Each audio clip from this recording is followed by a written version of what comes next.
Hello friends. என்ன ஒரு செக்கோட உங்களை மீட் பண்ணுறேன்னு பார்க்குறீங்களா? இன்னைக்கு வந்து நம்ம நெகோஷியபிள் இன்ஸ்ட்ருமெண்ட்ஸ் ஆக்ட் தான் பார்க்க போகிறோம். ஸோ நெகோஷியபிள் இன்ஸ்ட்ருமெண்ட்ஸ் ஆக்ட் வந்து ரொம்ப முக்கியமான ஆக்ட். யூஜிசி நெட் எக்ஸாமாக இருந்தாலும் சரி, சிவில் ஜட்ஜ் எக்ஸாமாக இருந்தாலும் சரி, இதுலேருந்து கொஸ்டின்ஸ் வந்து கண்டிப்பாக இருக்கும். ஸோ வீடியோக்குள்ளே போகிறதுக்கு முன்னாடி என்னை பற்றி நான் சொல்லிக்கிறேன். So I am Adikesavan. UGC net exam 3 times clear பண்ணியிருக்கேன். இந்த வீடியோவில் நம்ம நெகோஷியபிள் இன்ஸ்ட்ருமெண்ட்ஸ் ஆக்டோட பேசிக்ஸை பார்க்க போகிறோம். ஸோ இந்த வீடியோ வந்து ரொம்ப இன்டராக்டிவாக இருக்கும். உங்களுக்கு என்னன்னா உங்களுக்கு கான்செப்ஷுவல் கிளாரிட்டிக்கு தான் நாங்கள் இம்பார்ட்டன்ஸ் கொடுப்போம். ஸோ உங்களுக்கு ஃபர்ஸ்ட் நீங்கள் கான்செப்ட்ஸை புரிஞ்சுக்கிட்டீங்கன்னா இந்த நெகோஷியபிள் இன்ஸ்ட்ருமெண்ட்ஸ் ஆக்டை ஈஸியாக புரிஞ்சுக்கலாம். அண்ட் பிக்சர்ஸோட உங்களுக்கு இலிஸ்ட்ரேஷன்ஸ்லாம் இருக்கும். ஸோ நீங்கள் கவலைப்பட தேவையில்லை. வாங்க கிளாஸ்க்குள்ளே போகலாம். ஓகே, இப்போ இந்த நெகோஷியபிள் இன்ஸ்ட்ருமெண்ட்ஸ் ஆக்டை படிக்கிறதுக்கு முன்னாடி ஃபர்ஸ்ட் நெகோஷியபிள் இன்ஸ்ட்ருமெண்ட்ஸ் நான் என்னன்னு தெரிஞ்சுக்கலாம். நெகோஷியபிள் இன்ஸ்ட்ருமெண்ட்னா நம்ம வந்து ஒரு காலத்துல வந்து வணிகத்துக்கு வந்து என்ன பண்ணாங்க, கேஷை யூஸ் பண்ணிருந்தாங்க. பிசினஸ்க்கு வந்து கேஷ், ஒரு பிசினஸ்க்கு வந்து partner exchange, I'm sorry, partner exchange, பண்ட மாற்று முறை. ஸோ கரன்சின்றது இல்லை. அதுக்கப்புறமா கரன்சி வந்துச்சு. அதுக்கப்புறமா இந்த கரன்சியை ரீப்ளேஸ் பண்ணி இந்த cheque, bill of exchange, promissory note இதெல்லாம் வந்துச்சு. ஸோ இதெல்லாமே வந்து என்னதுன்னா நெகோஷியபிள் இன்ஸ்ட்ருமெண்ட்ஸ். இதை பத்தி நம்ம பார்க்க போறோம். ஜஸ்ட் அ மினிட், இதை அழிச்சிட்டு நாம நெக்ஸ்ட் ஸ்லைடு போகலாம். ஓகே, இப்போ இந்த நெகோஷியபிள் இன்ஸ்ட்ருமெண்ட்ஸ் ஆக்டை பத்தி பார்க்க போறோம். What is a negotiable instruments act? இந்த நெகோஷியபிள் இன்ஸ்ட்ருமெண்ட்ஸ் ஆக்ட் பத்தி படிக்கிறதுக்கு முன்னாடி ஃபர்ஸ்ட் இந்த ஆக்டுடைய பிரியாம்பிளை பார்க்கலாம். இது எதுக்காக கொண்டு வந்தாங்க அப்படின்னு. பிரியாம்பிள்ன்றது ரொம்ப முக்கியம். ஒரு ஆக்டுக்கு வந்து ஐடி கார்டு மாதிரி, ஒரு ஃபார்வேர்டு மாதிரி, முன்னுரை மாதிரி. ஒரு புக்கில் பார்த்தீங்கன்னா ஃபார்வேர்டு அப்படின்னு இருக்கும், இல்லை முன்னுரைன்னு இருக்கும். இந்த புக்கு எதை பத்தி சொல்லுதுன்னு போட்டிருப்பாங்க. அந்த மாதிரி வந்து இந்த நெகோஷியபிள் இன்ஸ்ட்ருமெண்ட்ஸ் ஆக்ட். இந்த நெகோஷியபிள் இன்ஸ்ட்ருமெண்ட்ஸ் ஆக்டை பொறுத்த வரைக்கும் act number 26 of 1881. So an act to define and amend the law relating to promissory notes, bill of exchange and check. Whereas it is expedient to define and amend the law relating to promissory notes, bill of exchange and checks, it is hereby enacted as follows. அதாவது இந்த promissory note, செக்குக்கெல்லாம் எந்த சட்டமும் இல்லை 1881 முன்னாடி, செக்கு, bill of எக்ஸ்சேஞ்சுக்கெல்லாம். அதனால என்ன ஆச்சு, ஆளுக்கு ஒரு ப்ரொசீஜரை ஃபாலோ பண்ண ஆரம்பிச்சாங்க. அப்படி இருக்கக்கூடாது அப்படிங்கிறதுக்காக தான் இந்த ஆக்டை வந்து கொண்டு வந்தாங்க. ஓகே, அடுத்து போகலாம். இப்போ சாப்டர் 1. சாப்டர் 1ல ப்ரிலிமினரி, ஓகேவா, செக்ஷன் 1, செக்ஷன் 2, செக்ஷன் 3 பத்தி நம்ம பார்க்க போறோம். ஓகே, செக்ஷன் 1 என்ன சொல்லுதுன்னா, this act may be called the negotiable instruments act. இது வந்து ஷார்ட் டைட்டில். இந்த ஆக்டை எப்படி சொல்லணும், எப்படி அழைக்கணும் அப்படின்னு இந்த ஷார்ட் டைட்டில் கிளாஸ் சொல்லுது. அதுக்கடுத்து local extent saving of usages relating to hundis. இப்போ இந்த ஆக்டில், இந்த இதில் என்ன சொல்றாங்கன்னா, எக்ஸ்டென்ட், இந்த ஆக்டுடைய பரப்பளவு, it extends to the whole of India. India முழுக்க இந்த நெகோஷியபிள் இன்ஸ்ட்ருமெண்ட்ஸ் ஆக்ட் எக்ஸ்டெண்ட் ஆகுது அப்படின்னு சொல்றாங்க.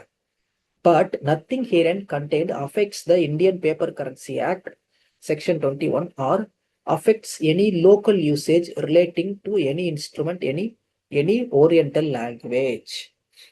இப்போ என்ன சொல்றாங்க, இந்த நெகோஷியபிள் இன்ஸ்ட்ருமெண்ட்ஸ் ஆக்ட் 1881ல ஃபோர்ஸுக்கு வந்துச்சு.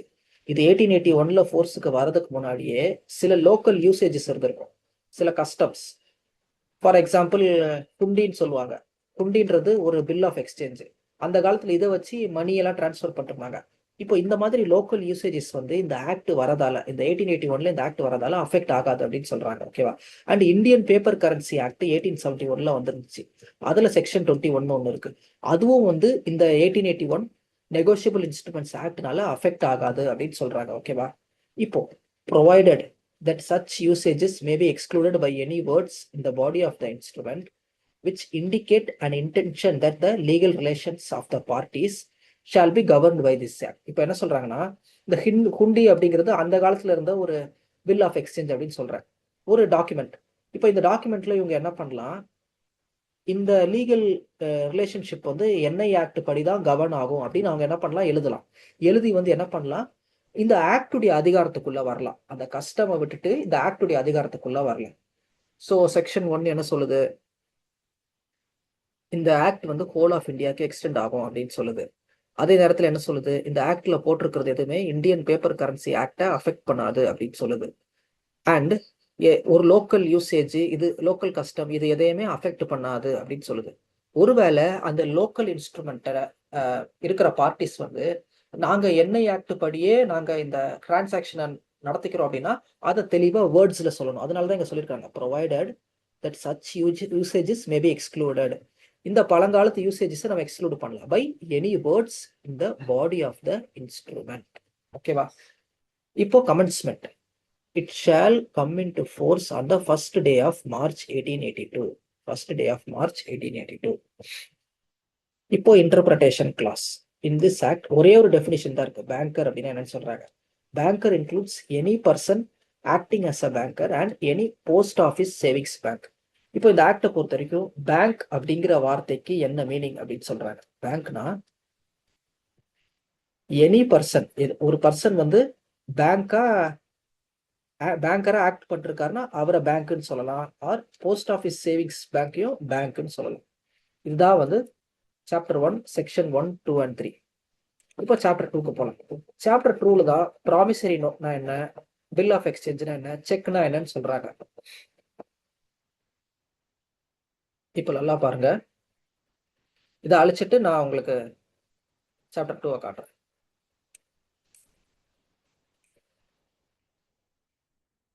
Chapter 2. What is a promissory note? Promissory note அப்படிங்கிறது என்ன? A promissory note is a instrument. Instrumentனா ஒரு டாக்குமெண்ட்.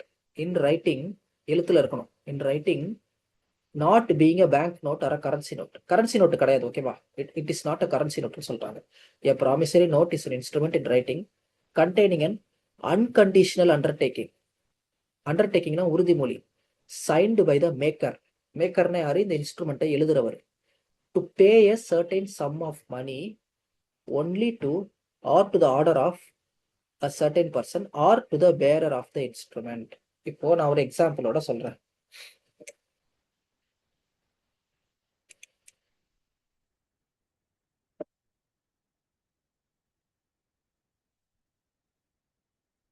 இப்போ என்னோட பேர் வந்து ஆதித்யா. என் ஃப்ரெண்டு ஒருத்தர் இருக்கான், ஜான்சன். இப்போ நான் ஜான்சன் கிட்ட 1,00,000 ரூபாய் கடன் கேட்கறேன். 1 lakh. ஜான்சன் வந்து என்கிட்ட கேட்கறான், நீ 1,00,000 திருப்பி கொடுக்காம போயிட்டா நான் என்ன பண்றது அப்படின்னு. நான் 1,00,000 ரூபாய் கேட்கறேன். ஜான்சன் வந்து ஒரு கேள்வி எழுப்புறான், நீ 1,00,000 ரூபாய் திருப்பி கொடுக்காம எஸ்கேப் ஆயிட்டேன்னா நான் என்ன பண்றது அப்படின்ட்டு. அதுக்கு நான் என்ன சொல்றேன், நான் ஒரு ப்ராமிசரி நோட் எழுதி தரேன் அப்படின்னு சொல்லி ஒரு இன்ஸ்ட்ருமெண்ட்டை எழுதுறேன். இதுதான் வந்து promissory note. A promissory note is an instrument in writing. நான் ரைட்டிங் எழுதுறேன். ஓகேவா? என்ன எழுதுறேன்? Unconditional undertaking. அண்டர்டேக்கிங்னா உறுதிமொழி. அன்கண்டிஷனல், கண்டிஷன்லாம் இல்லை. எப்படி எழுதுவேன்னா, I Aditya promise to pay rupees 1 lakh to Johnson. So இந்த மாதிரி எழுதுறேன். நான் இந்த மாதிரி எழுதி கையெழுத்து போடுறேன். ஓகேவா? என் கையெழுத்தை போடுறேன். நான் தான் மேக்கர். கையெழுத்தை போட்டு இந்த பேப்பரை வந்து ஜான்சன் கிட்ட கொடுக்குறேன். இப்போ ஜான்சன் வந்து என்கிட்ட என்ன பண்ணுவான், 1,00,000 கொடுப்பான். ஸோ இதுதான் வந்து ஒரு ப்ராமிசரி நோட்டுனா, அதாவது மேக்கர் அந்த டாக்குமெண்ட்டை எழுதுறவர் வந்து ப்ராமிஸ் பண்றாரு, இந்த மாதிரி நான் வந்து பணத்தை வந்து கொடுப்பேன் அப்படின்ட்டு. கண்டிஷன்லாம் அவர் போடலை, இது நடந்தாதான் நான் பணம் கொடுப்பேன் அப்படின்லாம் அவர் எதுவுமே சொல்லலை. அன்கண்டிஷனலா சொல்றாரு, நான் வந்து பணத்தை வந்து திருப்பி கொடுப்பேன் அப்படின்ட்டு. ஓகேவா? திரும்ப ஒரு விட சொல்றேன், இதை அழிச்சிட்டு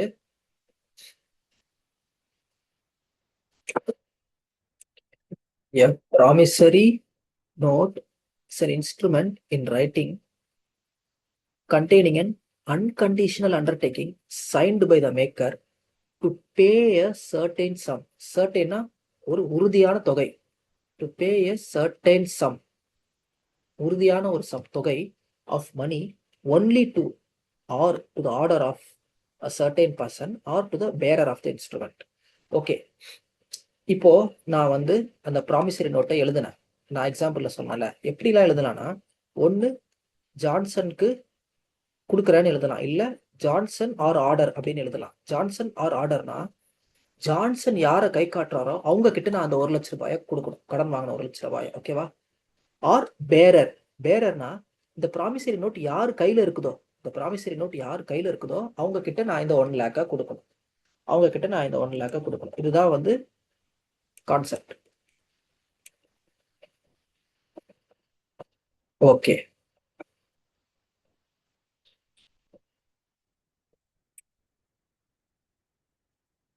இப்போ இல்லஸ்ட்ரேஷன்ஸ் எக்ஸாம்பிள்ஸ். இந்த இல்லஸ்ட்ரேஷன்ஸ் எல்லாம் கொடுத்துருக்காங்க. இந்த இல்லஸ்ட்ரேஷன்ஸ்ல எல்லாமே வந்து ப்ராமிசரி நோட்டு கிடையாது. ஓகேவா? A signs instruments in the following terms. I promise to pay B or order ₹500. இது வந்து ஒரு promissory note. I acknowledge myself to be indebted to B in ₹1000 and to be paid on demand for value received. இது promissory note. இங்க பாருங்களேன், mister B I O U ₹1000. இது promissory note கிடையாது. I promise to pay B ₹500 and all other sums which shawl be due to him. இது வந்து promissory note கிடையாது. ஏன்னா ஒரு சர்டைன் அமௌண்ட் ஆஃப் மணியை வந்து குறிப்பிடல, தொகையை வந்து உறுதியா சொல்லணும். இவர் என்ன சொல்றாரு? I promise to pay B ₹500 and all other sums. இது வந்து கிடையாது. அதுக்கு அடுத்து I promise to pay B ₹500 first deducting thereout any money which he may owe me. இதுவும் ப்ராமிசரி நோட்டு கிடையாது. ஏன்னா தொகை தொகை வந்து உறுதியா இல்லை. I promise to pay B ₹500 7 days after my marriage with C. So இந்த மாதிரி எக்ஸாம்பிள்ஸை பார்த்து இங்க இருக்கிற பாயிண்ட்ஸை நீங்க அப்ளை பண்ணி பாருங்க. இதை அப்ளை பண்ணி பார்த்தா இந்த இல்லஸ்ட்ரேஷன்ல இருக்கிறது ப்ராமிசரி நோட்டா இல்லையா அப்படிங்கிறது தெரிஞ்சிடும். ஓகே, இப்போ இன்னும் கொஞ்சம் இல்லஸ்ட்ரேஷன்ஸை பார்க்கலாம்.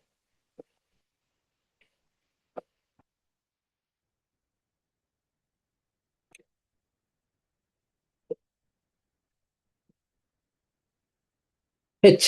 I promise to pay B ₹500 and to deliver to him my black horse on 1st January next week.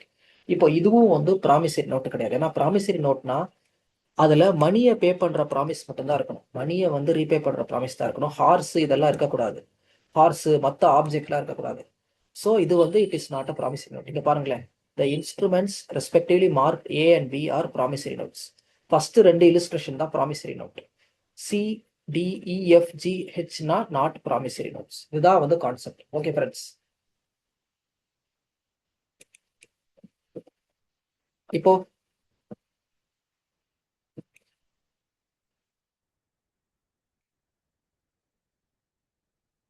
இங்க பாருங்க, அண்டர்ஸ்டாண்டிங் ப்ராமிசரி நோட்ஸ் என்னென்னலாம் இருக்கணும்.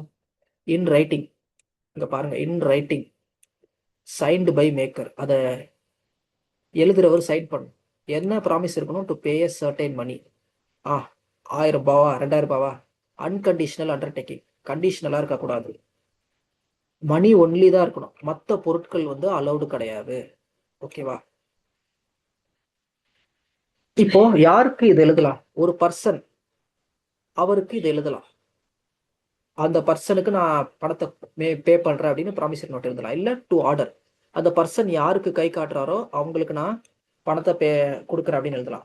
ஆர் டு பியரர், அந்த ப்ராமிசரி நோட்டை யாரு கையில வச்சிருக்காங்களோ அவங்களுக்கு நான் பணத்தை பே பண்றேன் அப்படின்னு இந்த இன்ஸ்ட்ருமெண்ட்டை தயாரிக்கும்.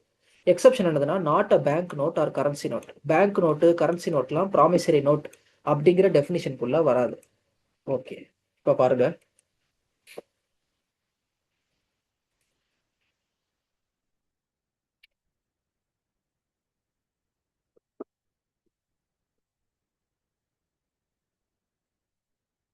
ஓகே, இது வந்து ப்ராமிசரி நோட்டோட ஒரு மாடல். ஸோ இப்போ என் பேர் ஆதித்யா, என் ஃப்ரெண்டு ஜான்சன்ட்ட நான் கடன் வாங்கியிருக்கேன். ஸோ நான் ப்ராமிசரி நோட் எழுதுறேன். ஸோ என் பிளேஸ் ரெசிடென்ஸ் வந்து சென்னை. ஸோ இந்த வீடியோவை நான் ரெக்கார்டு பண்ணுற டேட் வந்து 19/4/2026. ஸோ என்னுடைய பேர் Aditya. Aditya agree and promise to pay Johnson. Or ஆர்டர்னா ஜான்சன் யாருக்கு கை காட்டுறாரோ அவருக்கு நான் கொடுக்கணும்.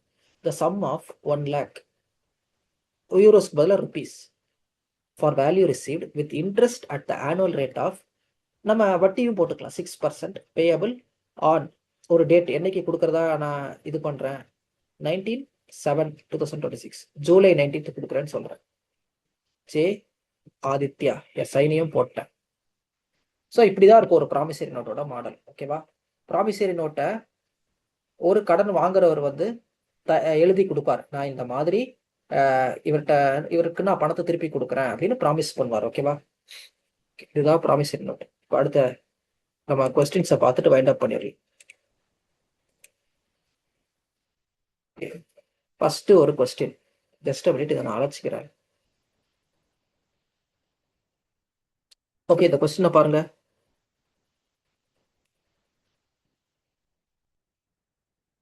இந்த கொஸ்டினை பாருங்க. Which of the following are essential elements of a promissory note under the negotiable instruments act? Negotiable instruments act இருக்குல்ல, இதெல்லாம் வந்து எசென்ஷியல் ரிக்குவயர்மெண்ட்ஸ் ஒரு ப்ராமிசரி நோட்டுக்கு. Okay, first it must be in writing. Yes, it must be in writing.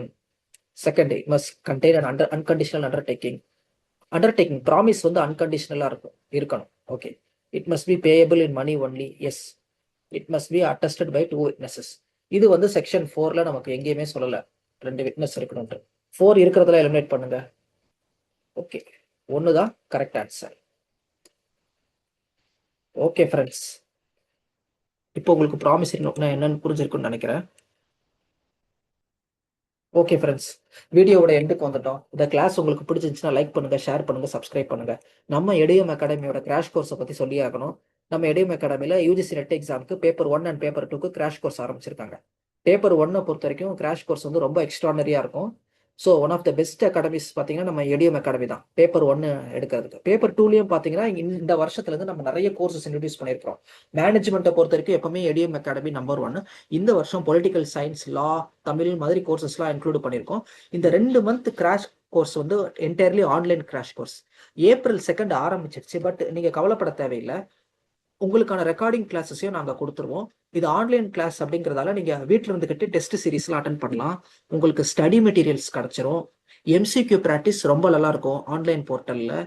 And previous year கொஸ்டின்ஸை discuss பண்ணுவோம். இந்த மாதிரி எல்லா விதமான ஒரு அட்வான்டேஜும் உங்களுக்கு இந்த கிராஷ் கோர்ஸில் கிடைக்குது. உங்களுக்கு இந்த கிராஷ் கோர்ஸ் பிடிச்சிருந்துச்சுன்னா டிஸ்கிரிப்ஷனில் போய் டீட்டெயில்ஸை தெரிஞ்சுக்கோங்க. ஓகே ஃப்ரெண்ட்ஸ், இன்னைக்கு கிளாஸ் உங்களுக்கு பிடிச்சிருக்குன்னு நினைக்கிறேன். பிடிச்சிருக்குன்றத விட உங்களுக்கு புரிஞ்சிருக்குன்னு நினைக்கிறேன். ஓகே ஃப்ரெண்ட்ஸ், இன்னொரு கிளாஸில் நம்ம சந்திப்போம். பாய்.